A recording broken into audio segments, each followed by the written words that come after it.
दोस्तों, खेसारी लाल यादव को नेपाल के प्रोग्राम में हुआ 1.5 करोड़ से भी ज़्यादा का नुकसान। आप इस वीडियो के माध्यम से देख रहे हैं कि यहाँ पे कुछ 4 व्हीलर जल रहे हैं। जैसे कि खेसारी लाल यादव जी बताए हैं कि हम लोग के टीम के 4 4 व्हीलर जल चुके हैं और मेरा 1.5 करोड़ का नुकसान आज हो गया, कम से कम 1.5 करोड़ का। 4 स्कॉर्पियो को जिंदा जला दिया गया। अब जैसे कि अभी आपने सुने हैं कि खेसारी लाल यादव जी ने खुद बताया है कि मेरा 1.5 करोड़ से भी ज़्यादा का नुकसान है और 4 4 व्हीलर को जला दिया गया है।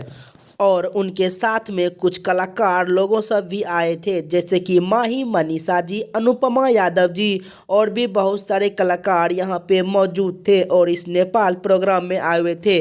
कुछ कलाकार को कुछ चोट भी लगे हैं, जो कि खेसारी लाल यादव जी लास्ट के लाइव में आकर बोले भी हैं। दोस्तों, खेसारी लाल यादव जी का कहना है कि ये सब जो नुकसान हुआ है इसका भरपाई वहाँ के आयोजक करेंगे और जो भी लोग टिकट खरीदे हैं उनको भी पैसा वापस करेंगे। दोस्तों, आप इस खबर को देखने के बाद क्या कहना चाहते हैं इस वीडियो के कमेंट बॉक्स में ज़रूर बताएं और इसी तरह का अपडेट जानकारी लेते रहने के लिए आप हमारे YouTube चैनल अमित A4U को सब्सक्राइब जरूर करें। धन्यवाद।